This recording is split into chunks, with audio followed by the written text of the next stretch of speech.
O'zbek kinosining xalqona va hayotiy durdonalaridan biri Uchrashuv teleminiatura filmi. Bu asar shunchaki kulgili emas, balki hayotning muhim saboqlari, oilaviy qadriyatlar, odamiylik va halollik haqida falsafiy fikr yuritish uchun ham yaratilgan. Film o'zbek xalqining turmush tarzi, orzu-havaslari va jamiyatdagi o'rnini aks ettirgani bilan ham ajralib turadi. Filmning rejissyori har bir kadrini o'ziga xos hayotiylik va milliy ruh bilan boyitgan. Uning yondashuvi filmning har bir sahnasi tabiiy va o'ziga jalb qiluvchi tarzda chiqqan. Bastakor esa film uchun esda qolarli va yuraklarga yetib boradigan kuylar yaratgan. Musiqa foni emas, balki har bir qahramonning ichki kechinmalari, quvonchi va tashvishini his qiluvchi unsur sifatida ishlatilgan. Filmdagi imtihon jarayoni o'sha davrda va hozirgi paytdagi korrupsiyaga qarshi g'oya suriladi. O'qituvchi G'ani A'zamov va talaba Ergash Karimov o'rtasidagi qiziqarli imtihon jarayoni bo'lib o'tadi. Bu kadr oddiygina savol-javoblardan iborat emas, balki o'qituvchi va abituriyent o'rtasidagi hurmat, rostgo'ylik, halollikni targ'ib qiladi. Bu suv necha gradusda parchalanadi? Suv любой gradusda parchalanadi. Masalan mana shu kechirasiz. Grafindagi suvni stakanga quyamiz. Seforamiz parcha-parcha bo'lib ketadi. Biz ham bitta beshni mana shunday otib olamiz. Parcha-parcha bo'lib ketadi. Mana shundan bittasini imtihon varaqangizga qo'yamiz. Buni otini haqiqiy parchalanish deyiladi. Domlajon, yaltiqni 5 parchalar nima qilasiz? Yirikkina qilib o'zini qo'ya qolmaysizmi, domlajon? Biletingiz numeri nechida? Bilet numeri 3. Sizning bahoyingiz 2. Yaxshi yigit. Axir sizga salom aytib borishgan, domlajon. Siz ham mendan salom deb qo'ying. Ergash Karimov imtihon bahosini tanish-bilishchilik orqali olishga urinadi. Abituriyent tomonidan bu iltifotga javoban o'qituvchi rolidagi G'ani A'zamov o'z kasbiga sadoqat va halolligini sodda, ta'sirli qilib yoritgan. Filmning eng esda qolarli va afsonaviy sahnalaridan biri G'ani A'zamov ijro etgan obrazning to'y xarajatlari haqida gapirishi. Unda qahramon dabdabali to'y, ortiqcha xarajatlar va milliy mentalitetga xos urf-odatlari shunaqangi mahorat bilan tasvirlanadiki, bu jumlalar xalq orasida mashhur iboraga aylanib ketgan. Bir yashik prostoy konfet, 1 tonna ko'mir, 1 tonna saksovul, 1 qog'oz qopda makaron. Makaron. 2 qop sabzi, 1 qog'oz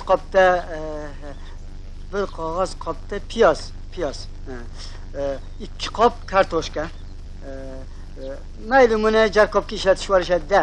Xo'sh, 1/2 kilo murch. Aytganday, choyni ham esinglardan chiqarmanglar. 2 kilo indiyskiy choy, 3 kilo 95. Ha aka, hozirgi to'ylarda gugurtdan tortib tuzgacha berishyapti. Nesini aytmasangiz ham o'zi berishadi. Albatta gugurt bo'ladi. Gugurt bo'lmasa oshpaz o'choqqa o'tni nima bilan yoqadi singil? Qo'shnilardan cho'p ko'tarib yuramizmi? 2 ta karnay, 2 ta surnay, bu 2 ta nog'ora, 1 ta doira. Endi bu yog'ini ochiq mashinada taraqa turib gumbadan qals qilib bo'laveradi-da. Artistlardan ko'p bo'lishi kerak. Agar 2 guruh bo'lsa, biri bu tomondan, biri u tomondan jazor bo'ladi-da. Odamlar o'sha davrda ham dabdabali kim o'zariga to'y qilishi, aktyorlarning jonli ijrosi turmush tarzimizga juda mos tushgan. Voqealar rivoji uni haqiqiy hayotiy asarga aylantirgan. Ortiqcha keraksiz xarajatlarga qarshi film hozirgi kunda ham xalqimiz orasida urf bo'lib qolgan dabdabali to'ylar muammosini hazil orqali ko'rsatib, tomoshabinni chuqur o'ylashga undaydi. Bir qarich til kerakmi?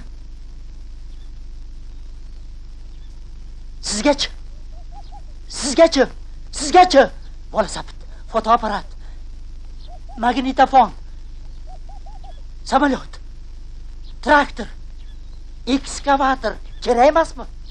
Samasmonchi, balki asfalt qiladigan mashina kerakdir.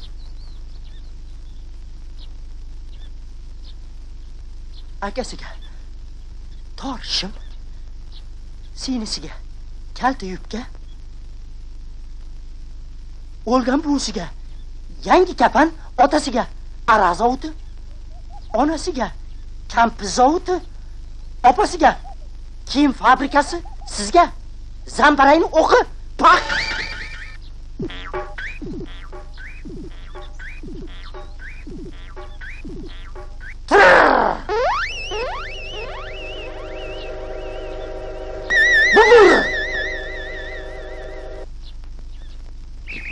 Grajdanlar, poyezd 3-yo'ldan ketyapti.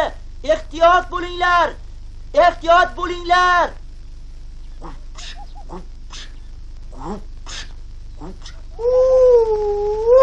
To'ylar muborak. Qur'onniki Uchrashuv hayot, mehnat va mehr uyg'unligining chinakam namunasi. Uning milliy ruhga yaqinligi sabab bu film nafaqat bir avlod uchun emas, balki har doim ko'rish mumkin bo'lgan klassika hisoblanadi. Bu kabi filmlar yillar o'tsa-da o'z qadr-qimmatini yo'qotmaydi. Bunaqa narsani ichadi-da.